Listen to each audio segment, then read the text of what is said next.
konsisten sampai sekarang walaupun pelbagai tekanan yang saya hadapi, cercaan, makian, hukutan dan sebagainya. Saya tetap cakap.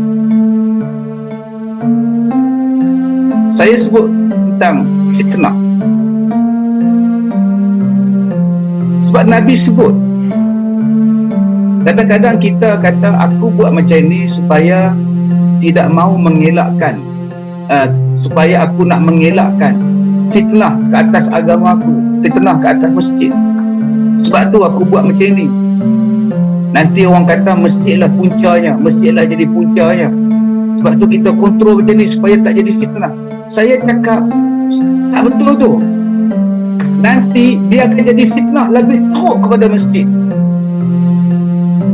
Dulu kita tak bagi orang datang dan sebagainya supaya nak mengelakkan fitnah, jangan berlaku pada masjid. Nanti orang kata masjid di pusat penyebaran. Saya kata tak, ni rumah Allah. Nanti kalau awak buat macam ni, nanti dia menjadi fitnah yang lebih besar terhadap agama awak, terhadap agama kita.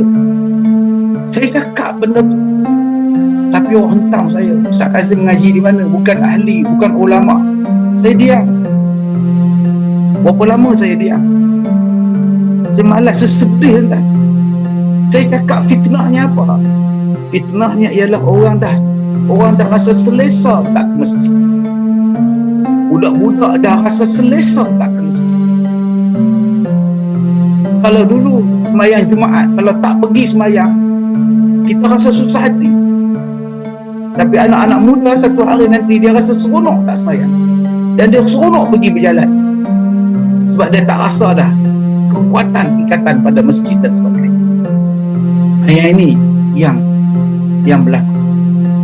Dan orang sudah tidak mengenal lagi apakah itu sunnah agamanya. Orang lupa dah sunnah yang asal, dan orang menganggap yang baru ini sebagai sunnah. Ini fitnah yang besar. Dan tidak heran nanti tuan-tuan akan lihat budak-budak muda ini akan sembahyang macam yang mereka nampak di rumah mereka. Sepatutnya di rumah ni boleh sembahyang macam mana yang dulu-dulu sembahyang, yang Nabi buat. Tapi mereka tetap buat jauh-jauh. Sebab apa? Sebab yang tu yang aku nampak. Itulah fitnah dia. Orang sudah tak kenal fitnah sunnah yang asal, dan orang mula menjadi selesa dengan perkara yang baru. Jadi ini yang saya minta. Tapi bila saya cakap macam itu, orang maki saya, orang hentam saya. Saya kata sabar dulu, benda ni jangan cakap macam tu. Tapi itu dia lah, saya kiri kanan depan belakang. Sebab tu saya malas nak cakap.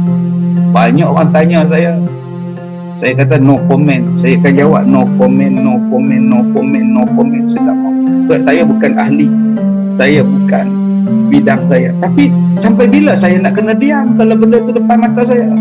Saya takut nanti saya akan dihadapkan di hadapan Allah. Apa saya nak jawab depan Tuhan? Apa saya nak jawab? Bukan langsung tak bersuara. Kau ni takut aku ke takut pada manusia? Kita akan berdiri di hadapan Allah seorang-seorang. Kita berdiri depan hakim dalam mahkamah pun kita seriau. Dalam mahkamah pun kita seriau, padahal hakim tu pun manusia. Yang kita akan berdiri di hadapan Allah tu Tuhan yang maha besar. Kita sangat kecil. Allah nak tanya, apa yang kamu buat di dunia? Apa yang kamu buat terhadap agama aku di dunia? Nak jawab apa? Bila saya baca hadis Nabi tentang malaikat menarik, membuang orang yang nak minum air telaga Kausar, malaikat buang, malaikat halau dia jauh, dihumban, tak boleh minum telaga Kausar. Nabi tanya, kenapa? Mereka bukan rumah aku kah? Mereka tu rumah aku. Nabi tanya kat malaikat. Malaikat beritahu kenapa mereka dihalang daripada minum telaga Kausar dan dihumban jauh-jauh. Malaikat beritahu. Saya takut benda tu jadi kat saya. Takutlah pada Allah. Takutlah pada Allah. Sebab kita nak jumpa Allah. Kita dah menuju ke arah itu. Kalau kita baca hadis-hadis tentang fitan, hadis-hadis tanda-tanda kiamat, semuanya menjurus ke arah itu. Hanya orang yang menutup pintu hati yang kata ada ini bukan tanda kiamat. Dah, ini kiamat lambat lagi. Jangan cakap macam itu.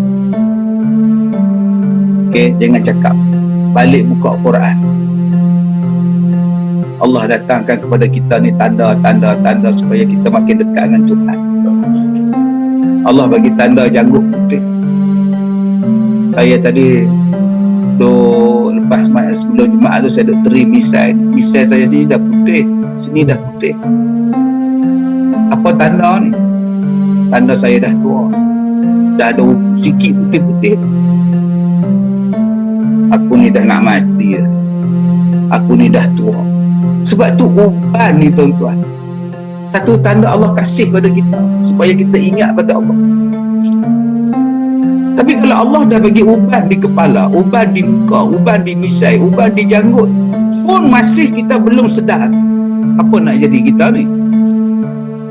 Tanda tu ada pada diri awak dan tanda tu ada pada sekeliling awak. Sepatutnya awak jadi makin baik sebab Allah dah bagi peringatan. Saya masih ingat lagi tahun 80-an. Waktu tu saya tingkatan 2. Tahun 86 saya tingkatan 2. Kami ini orang kampung saya, orang pak saya di Felda saya. Orang datang rumah kami baca Quran. Mak saya tu ustazah. Beratus orang datang mengaji sehari. Daripada pagi, petang, malam. Dan malam saya mengajar juga. Saya pun pasal ramai datang, mana boleh mak saya seorang. Saya masa tu duduk dengan mak. Jadi saya pun ajar. Bila satu malam budak tu saya panggil untuk baca depan saya. Dia kata, dia tunjuk dekat saya Al-Quran tu kosong. Sedangkan ayat yang dia baca tu, yang kosong tu, ialah ayat yang semalam. Malam semalam dia baca, ayat masih ada. Malam ni dia baca, ayat dah tak ada. Pergi ke mana ayat? Kalau tuan-tuan ingat, zaman tu ialah zaman heboh satu Malaysia. Al-Quran hilang daripada mushaf. Dia jadi di rumah saya, depan mata saya. Semalam saya dengar budak tu baca Quran depan saya. Saya tengok ada tulisan hari ni, malam ni tak ada. Dia bukan satu muka, dia ambil separuh, satu ayat. Jadi masa tu saya tingkatan 2.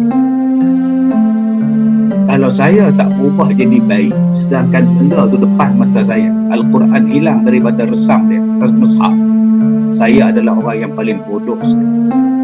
Allah dah bagi peringatan macam tu pun saya nak jadi jahat. Jadi kalau kita ambil tanda-tanda ini untuk membentuk diri kita menjadi baik, itulah sepatutnya mendekatkan diri lagi kepada Allah Subhanahu wa ta'ala. Bukan tanda-tanda yang berlaku sekarang ni makin kita jauh. Hari ni kita lihat manusia mati mendadak begitu ramai. Ada hadis tentang kematian mendadak sebagai akhir zaman? Ada. Hari ni kita lihat orang perempuan mengatasi orang lelaki-lelaki. Betul? Dah ada hari ni. Semua perempuan boleh buat. Nabi kata di akhir zaman banyaknya tulisan. Pembacaan tulisan ni punya banyak. Betul tuan-tuan? Hari ni kita lihat bahan bacaan punya banyak. Jenuh nak baca hari ni. Nabi sebut di akhir zaman nanti kasut memberitahu apa yang kamu buat. Hari ni betul, CCTV boleh letak dalam kasut, boleh letak di mana-mana, boleh rakam apa yang kita buat. Betul tuan-tuan. Apa tanda-tanda kecil kiamat semua dah berlaku. Masjid jadi kosong dah berlaku. Al-Quran orang tak amalkan, orang tak baca dah berlaku. Orang Islam dah tak kenal lagi tentang Islam dia dah berlaku. Berlakunya balik umat Nabi Lut hari ni berlaku secara terang-terangan berlaku. Jadi sepatutnya tuan-tuan, kita makin rapat dengan Tuhan, makin dekat dengan Islam, supaya Allah jaga kemuliaan kita, berikan kebaikan dan pelihara kita.